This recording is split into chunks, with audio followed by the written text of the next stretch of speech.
Well, what do we say about the 2022 Canadian Grand Prix? Well, give me a couple of moments, and let's start off by congratulating Max Verstappen on another race win.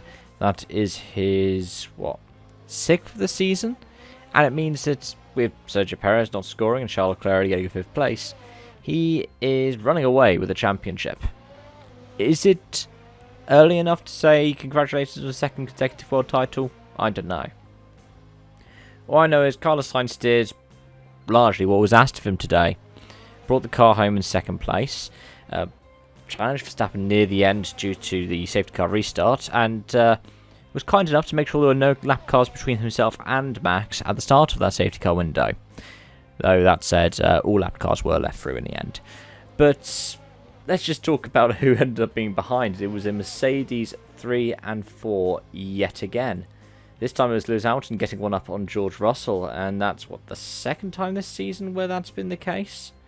Lewis also beat George in qualifying for the Canadian Grand Prix, largely because George went for the gamble of the soft tyres when it wasn't dry enough, and had an off that was only really won up later by Yuki Tsunoda at the same part of the track when he came out of the pits way too hot in the race and brought out the safety car. But overall, I think, was it the best street race this season? Yeah, probably.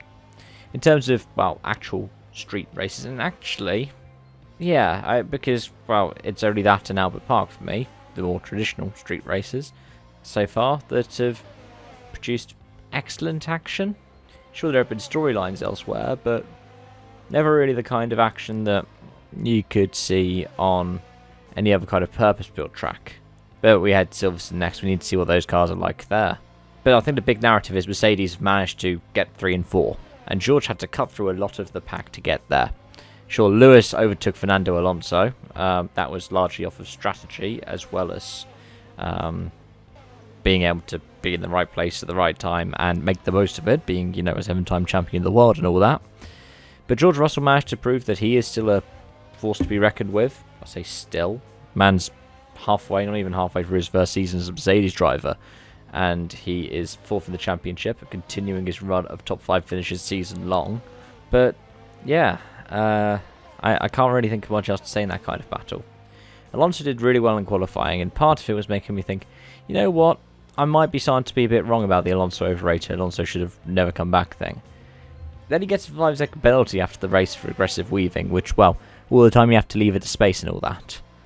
It's funny because he did on Bottas, who got told off for weaving earlier this season. It was earlier this season, wasn't it? Bottas got, I believe, a penalty even for weaving on straight.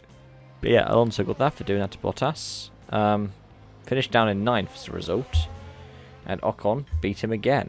I think there are already a couple of times now where Alonso has beaten Ocon this season. And look at the stats page in front of me. I believe it was Monaco and Baku. Yeah, El Plan has not really gone well this season, has it? But there are other people who've struggled here and there. It was good to see Lance Stroll getting points, but Sebastian Vettel really struggled, and that Aston looked like it should have been good in the wet. Both were out in Q1.